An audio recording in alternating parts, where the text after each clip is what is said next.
అందరికీ నమస్కారం. Welcome to news local. Mandapeta నియోజకవర్గం కపిలేశ్వరం మండలం వల్లూరు గ్రామంలో పలు అభివృద్ధి కార్యక్రమాల్లో బుధవారం కార్మిక శాఖ మంత్రి వాసంశెట్టి సుభాష్ పాల్గొన్నారు.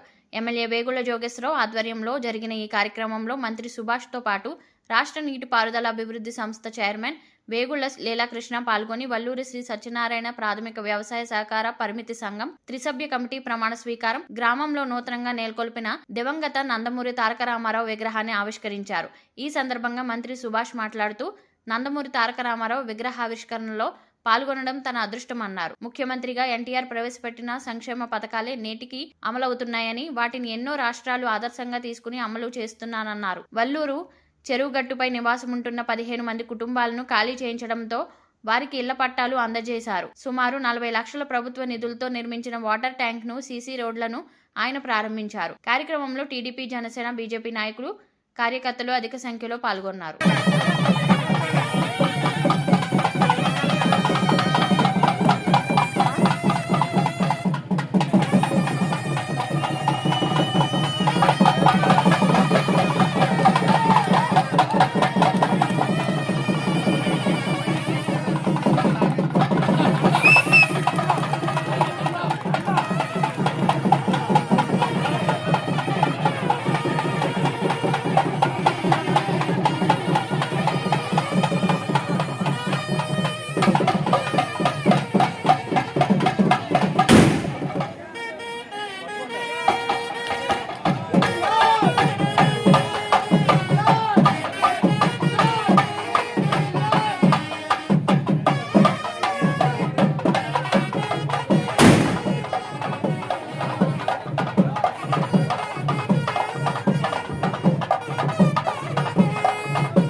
జోగేశ్వరరావు గారికి,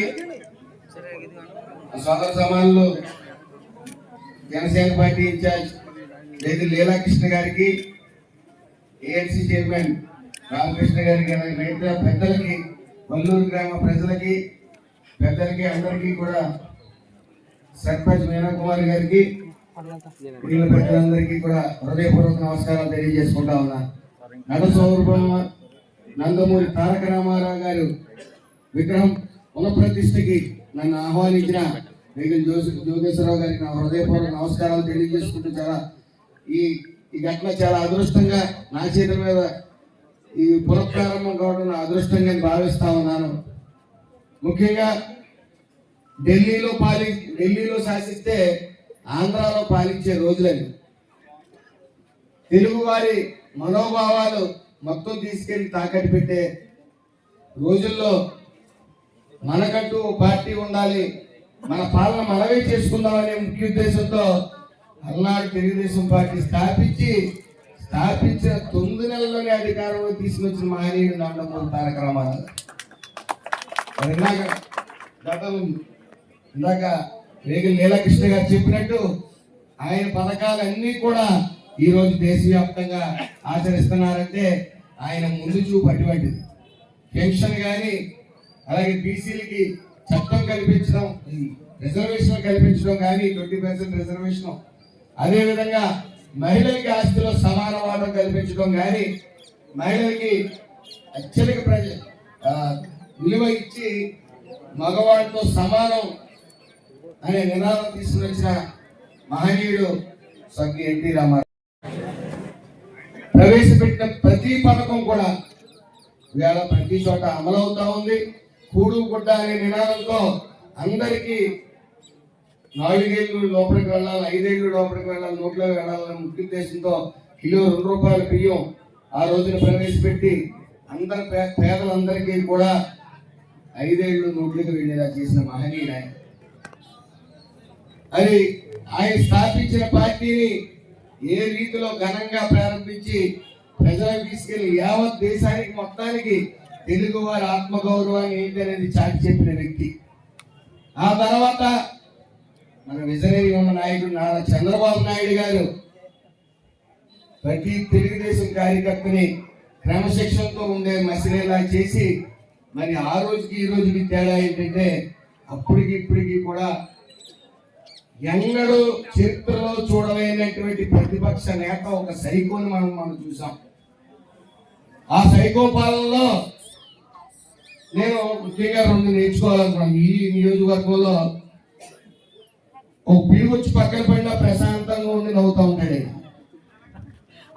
దెబ్బతిన్న పులి పంచాయతీ ఎలా వేసరాలో ఈయన దగ్గర నుంచి నేర్చుకోవాలి. సో రాజకీయంలో తను కొత్త కాబట్టి ఆదర్శంగా తీసుకుంటూ వస్తా ఉన్నాను. మరి నేను నేర్చుకోవాల్సింది చాలా ఉంది కాబట్టి ఇలాంటి పెద్దలందరినీ కూడా పెద్దల ద్వారా, ఎందుకంటే గత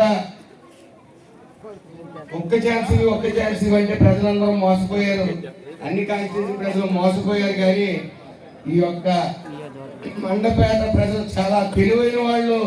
వేగల్ జోగేశ్వరరావు గారిని ఎక్కడ తగ్గనివ్వకుండా మరి గెలిపించుకుంటారని వచ్చారని తెలియజేసుకుంటూ మరొకసారి మొన్న 150 సీట్లు వచ్చేటప్పటికి ఇంకా 30 ఏళ్ళు మేమే పాలిస్తాం, మాకు తిరిగి లేదని ఒకే నినాదంతో వాళ్ళు వెళ్ళి ఎక్కడ చూసినా అవినీతి. ముఖ్యంగా ఈ అవినీతి విషయానికి వస్తే ప్రతి శాఖలోనే అవినీతి చేసుకుంటూ వచ్చారు. ముఖ్యంగా ఈ లిక్కర్ మాఫియా అనేది అన్నింటిలోని డిజిటల్ ట్రాన్స్ఫర్స్ పెట్టి ఒక్క లిక్కర్ దాంట్లో మాత్రం మనీ ట్రాన్స్ఫర్ పెట్టారు. ఒక సిట్టింగ్ జడ్జి, రిటైర్డ్ జడ్జి ఒక ఆయన నాతో చెప్పారు, ట్రైన్ ప్రయాణంలో మనం నేను అనంతపురం వెళ్తుంటే ట్రైన్ ప్రయాణంలో ఆయన అనుకోకుండా పరిచయం అయ్యి, అదేంటయ్యా జగన్ ఎంత ఈజీగా దొరికేస్తాడు అనుకోలేదు, అన్నింటికి డిజిటల్ ట్రాన్స్ఫర్ పెట్టి ఇది ఒకటే మనీ ట్రాన్స్ఫర్ పెట్టి తెగ దోచేశాడు అంటే ఆయన పరిస్థితి ఏంటంటే, జగన్ గారి పరిస్థితి నాకు 300 కోట్లే మిగిలింది, నాకు కింద వాడికి 3000 కోట్లు మిగిలింది, ఇది ఎలా అని ఆలోచిస్తున్నాడు ఆయన.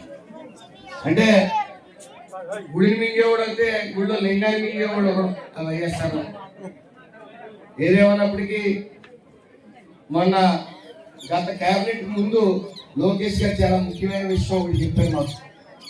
మనం సంక్షేమం అభివృద్ధి చేసుకుంటా పోతే వాటి వల్లే మనం గెలవం. సంక్షేమ అభివృద్ధితో పాటు మనం రాజకీయం చేయాలి అని చెప్పడం జరిగింది. రాజకీయం అంటే మనం సూపర్ 6 హామీ ఇచ్చారు.